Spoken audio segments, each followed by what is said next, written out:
Hello friends, this is Chetan. Iran ने recently India की तरह पाकिस्तान पर एक जोरदार अटैक किया एंड इस अटैक के बाद पाकिस्तान ने ईरान को वार्निंग दे दी कि ईरान को इस स्ट्राइक के गंभीर परिणाम भुगतने होंगे। बात इतनी बढ़ गई कि पाकिस्तान एंड ईरान दोनों ने अपने यहाँ एक दूसरे के जो राजदूत होते हैं उन्हें निकाल दिया। डिप्लोमेटिक चैनल लगभग बंद हो चुके हैं।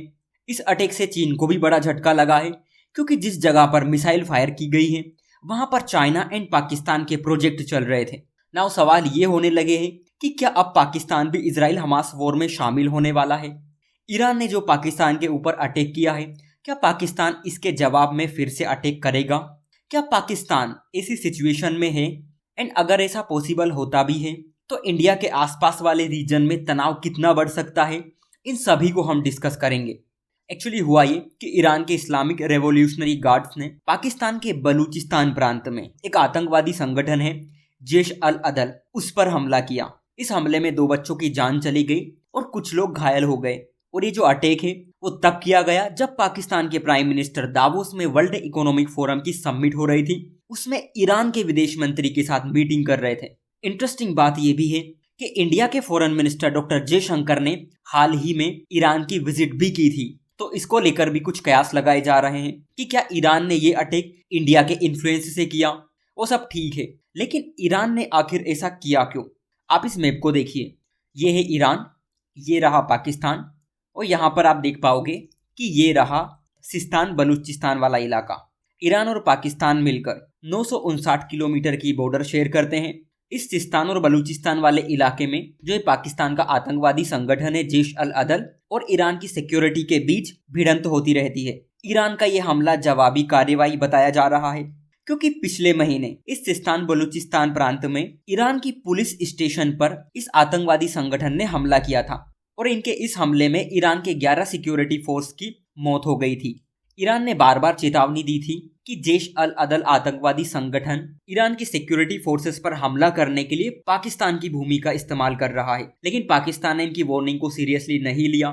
वहीं अगर आप पाकिस्तान की रिएक्शन देखेंगे तो पाकिस्तान ने ईरान को धमकी दे दी कि ईरान ने पाकिस्तान की संप्रभुता का उल्लंघन किया है, आप बिना रीजन के हमारे एयर स्पेस में घुसे हैं, ये हम कभी नहीं सहेंगे एंड इसके गंभीर परिणाम ईरान को भुगतने होंगे।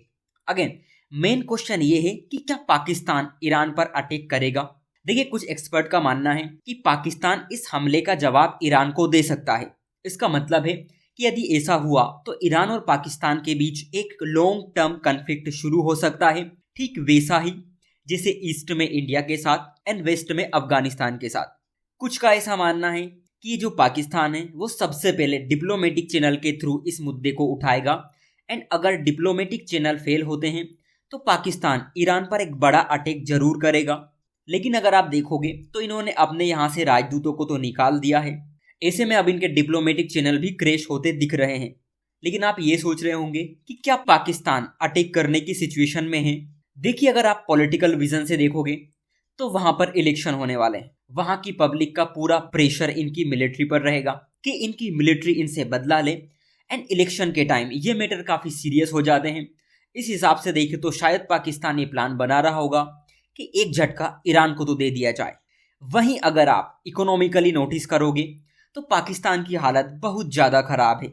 ईरान पर अगर जवाबी हमला कर भी देता है तो लॉन्ग टर्म कन्फ्लिक्ट में पाकिस्तान सीधे सीधे घाटे में रहेगा क्योंकि वहां इन्फ्लेशन भी ज्यादा है, लोगों के बिजनेस ठप पड़े हुए हैं, स्पेशली तब से जब से इंडिया के साथ पाकिस्तान ने अपने रिश्ते खराब किए।